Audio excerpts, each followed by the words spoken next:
Halo guys, jumpa lagi di MM93 Channel, masih di kasus Vina Cirebon ya guys. Kali ini kita akan menyimak video dari kuasa hukum 7 terpidana Bang Jutek Bongso ya guys. Apa saja yang akan dilakukan langkah ke depan dan apa saja yang akan ditempuh jalur-jalur hukum seperti apa yang akan dilakukan oleh kuasa hukum 7 terpidana. Mari kita simak bersama. Kami tim kuasa hukum dari 7 terpidana kasus Vina dan Eki di Cirebon datang ke Kementerian HAM beraudiensi sesuai dengan permohonan kami untuk beraudiensi dengan Kementerian HAM. Kami diterima oleh Pak Dirjen Instrumen dan Penguatan HAM Republik Indonesia dan juga Pak Dirjen Pelaporan dan Pelayanan Kepatuhan ya, Pelayanan dan Kepatuhan di Kementerian HAM Republik Indonesia. Tadi kami menyampaikan beberapa hal tentang perkara yang terjadi tahun 2016 lalu tentang pembunuhan Vina dan Eki di Cirebon, khususnya kepada 7 terpidana yang ada di Cirebon yang saat ini masih mendekam seumur hidup. Kami melaporkan beberapa hal kepada Pak Dirjen ya, bahwa pada tahun 2016 lalu sesuai dengan fakta persidangan di PK tahun 2024 yang lalu ya, yang terungkap bahwa ada beberapa pelanggaran HAM serius yang kami meminta bantuan atau perhatian dari Kementerian HAM Republik Indonesia. Pertama adalah fakta bahwa pada tahun 2016 lalu terjadi pelanggaran HAM kepada 7 terpidana, khususnya bahwa mereka pada tahun 2016 lalu pertama tidak didampingi oleh kuasa hukum ya, penasihat hukum ketika mereka diperiksa atau menjadi tersangka di penyidikan di kepolisian tahun 2016 lalu ya. Padahal ini penting ya. Kenapa penting? Karena sesuai dengan amanat KUHAP ya, bahwa mereka harus didampingi oleh penasihat hukum ya, karena tuntutan hukuman mereka adalah lebih dari 5 tahun. Itu yang pertama. Yang kedua adalah bahwa terjadi ya dugaan penyiksaan yang dilakukan di penyidikan tahun 2016 yang lalu ya. Fakta itu kami ungkapkan di fakta persidangan PK 2024 yang lalu.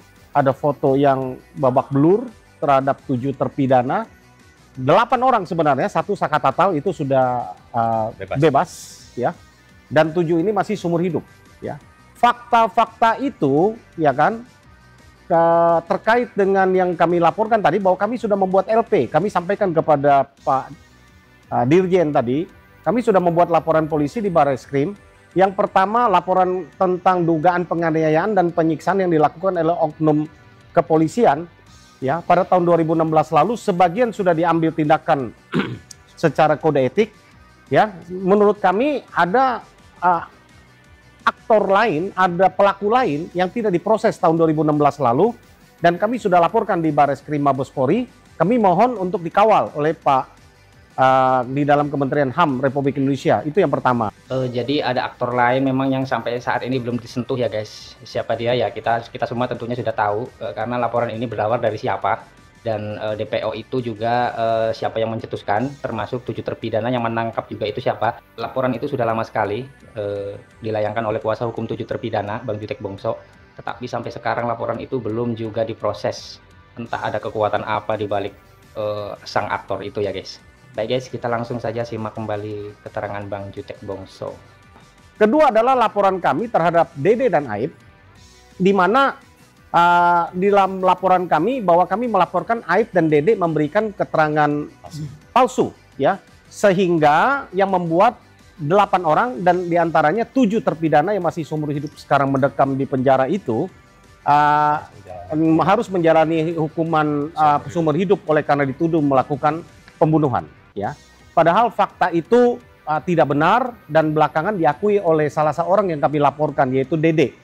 Dia mengaku bahwa kesaksian tahun 2016 lalu yang dia mengaku melihat peristiwa pembunuhan yang dilakukan oleh 8 orang ini sebenarnya oleh 11 pelaku, karena 3 DPO ya, 8 orang dihukum ya, bahwa itu adalah bohong ya. Kami melaporkan dia memberikan keterangan bohong palsu di bawah sumpah, pelakunya sekarang ini mengaku. Dan menurut kami tidak ada alasan bagi Mabes Polri untuk tidak menaikkan status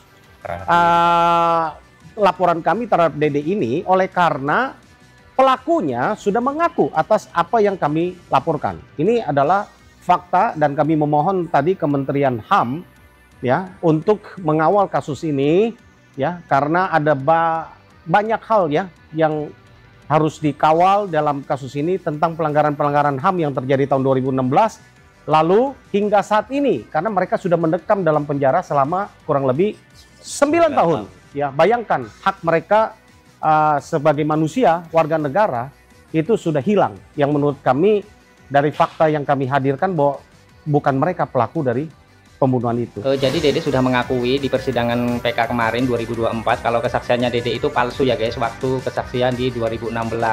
Jadi nggak ada timpuk-timpukan, nggak ada pengeroyokan, dan nggak ada pemerkosa. Nah, Dede ini sudah dilaporkan sejak bulan Juli lalu ya guys, bersama AF juga Ibtu Rudiana. Tapi laporannya sampai sekarang juga belum diproses oleh Mabes Polri. Seharusnya cepat-cepat diproses ya guys, karena kan sudah lama sekali laporan itu dilayangkan oleh kuasa hukum 7 terpidana kasus Vina Cirebon, yaitu Bang Jutek Bongso dan tim. Entahlah ada apa dengan laporan ini, kenapa sampai lama sekali. Belum juga diproses-proses, padahal kuasa hukum 7 terpidana ini sangat membutuhkan dengan diprosesnya Dede di persidangan hingga mempunyai hukum tetap ya guys, sampai inkrah. Maka kesaksian tersebut akan dijadikan novum oleh kuasa hukum 7 terpidana kasus Vina Cirebon. Nah, sampai sekarang itu kuasa hukum 7 terpidana juga belum mendapatkan salinan dari MA. Padahal salinan itu juga ditunggu-tunggu sekali oleh Bang Jutek Bongso dan tim ya guys. Karena putusan MA sudah sangat lama sekali, kalau nggak salah 1 bulan atau 1 bulan lebih, dan belum juga menerima salinan putusan PK tersebut.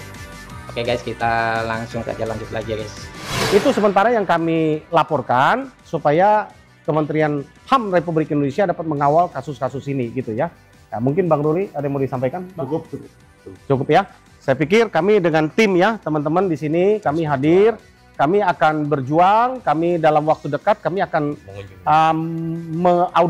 beraudiensi dengan Bapak Kapolri, kemudian beraudiensi dengan Komisi 3 DPR RI. Nah, kami sudah kirimkan ya suratnya ya untuk segera beraudiensi. Kami akan kawal ya. Kita akan lihat apa namanya perkembangan selanjutnya untuk mengawal kasus ini. Satu hal saya mau sampaikan kepada masyarakat umum, bahwa kami kuasa hukum dari 7 terpidana ini atas arahan dan perintah dari Ketua Umum Dewan Pimpinan Nasional Pradi, Bapak Profesor Dr. Otto Hasibuan, khususnya saya dengan Bapak Dr. Ruli Panggabean, diperintahkan Ketua Umum bahwa kami akan terus mengawal ini. Kami tidak akan meninggalkan 7 terpidana ini. Ya. Kami akan terus berjuang apapun yang terjadi, apapun komentar masyarakat, apapun yang disampaikan yang di luaran, tapi kami tidak peduli karena kami tujuan di sini adalah untuk menegakkan keadilan. Dan yakinlah seperti Ketua Umum kami berpesan kepada kami, keadilan, kebenaran akan menemukan jalannya sendiri, dan kebenaran itu pasti akan muncul, baik lambat atau cepat. Kami yakin bahwa saat nanti kebenaran ini akan terungkap.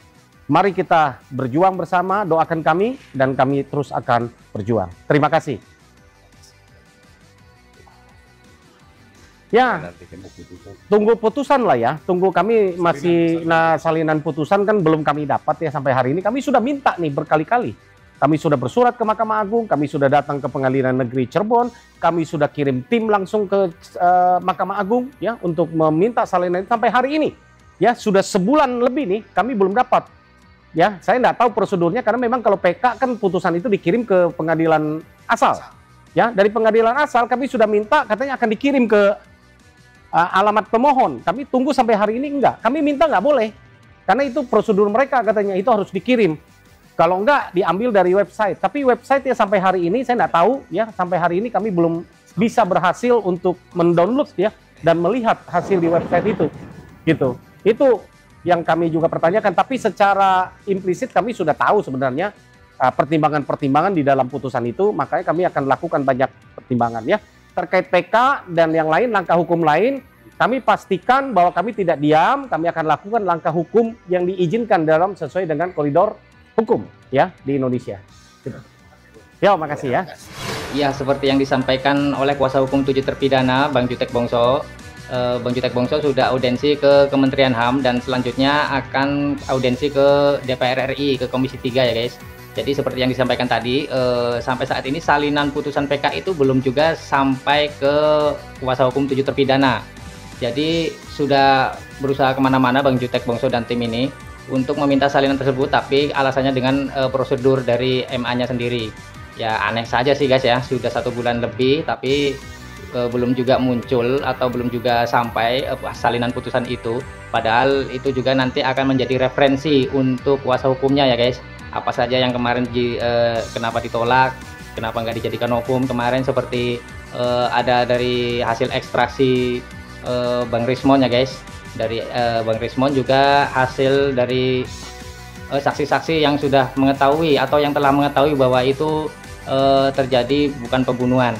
Tapi apalah itu, intinya dari kuasa hukum tadi Bang Jutek menegaskan intinya tetap mengawal kasus ini, tetap tidak meninggalkan 7 terpidana dan akan berjuang. Intinya kalau bahasa kita sampai mati pun akan diperjuangkan ya guys. Akan diperjuangkan 7 terpidana ini supaya 7 terpidana ini dapat mendapat keadilan seadil-adilnya. Jadi bravo sekali untuk Peradi ya guys. Jadi semoga beliau-beliau ini mendapat kemudahan untuk membebaskan 7 terpidana ini ya guys. Baik, itu saja video kali ini guys. Next kita akan lanjut lagi di kabar-kabar update terkini berikutnya dari kasus Vina Cirebon, khususnya 7 terpidana ya guys. Terima kasih yang sudah menonton. Salam sehat.